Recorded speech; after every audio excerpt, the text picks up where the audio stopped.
Of their parks, and some of them got hit hard by last week's storms. Mount Tabor in particular, you can see right here, suffered a lot of damage. One of our photojournalists made his way up to see Mount Tabor today and to hear from people doing the same. The gates are locked into Mount Tabor Park. Vehicle access is very limited. I come here all the time. I live right down the street and I love it up here. But park lovers are finding their way in. I'd say be cautious. Today it's still a little bit slick, and as a neighbor warned me when she knew I was coming up here, she said, keep looking up. A week of damaging storms delivered snow, sleet, and worse, freezing rain and high winds. Portland Parks and Recreation says about 30 large conifers came crashing down at the nearly 200-acre park.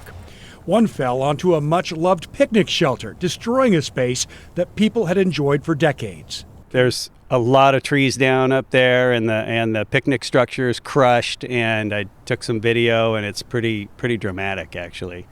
Have you ever seen it like this before? Never. No. I've been in Portland my whole life, and I've never seen it this bad. There is no shortage of love for Mount Tabor. We found several folks walking one of their favorite places.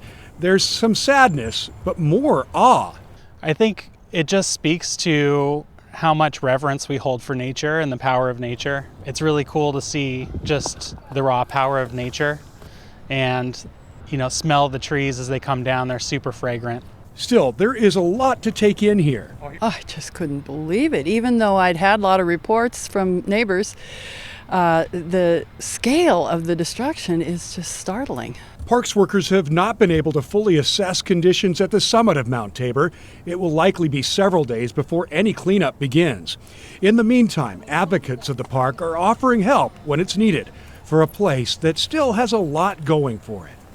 There's still a lot of trees left. There's a lot of trees left. We're okay.